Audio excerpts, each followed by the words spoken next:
Hey, it's David from Vacation Tracker here, and in this quick tutorial, we're going to show you how you can create sub-departments for your organization. Sub-departments act like subdivisions of your existing departments, and they can be used to further recreate your organizational structure right inside a Vacation Tracker, as you can have sub-departments for different teams, different roles, or even specialized functions within departments. Once you've logged into your Vacation Tracker account, you're going to navigate to the left-hand menu and click on Departments. From here, you have two ways in which you can create a sub-department.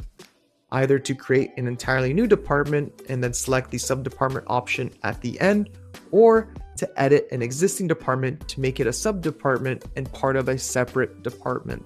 Either way, the steps are going to be the exact same.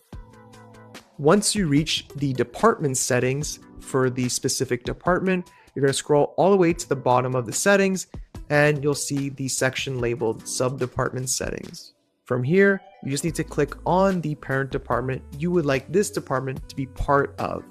And then once you make the selection and click update department, it'll now appear there underneath that new parent department.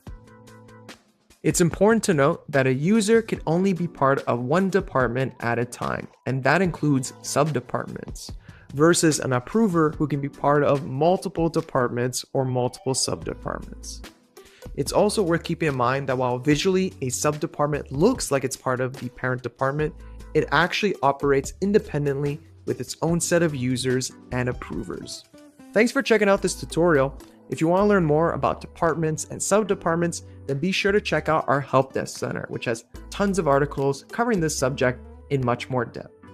If you need any help whatsoever when it comes to setting up departments or sub-departments, then don't be shy about reaching out to our support team, either via chat or email.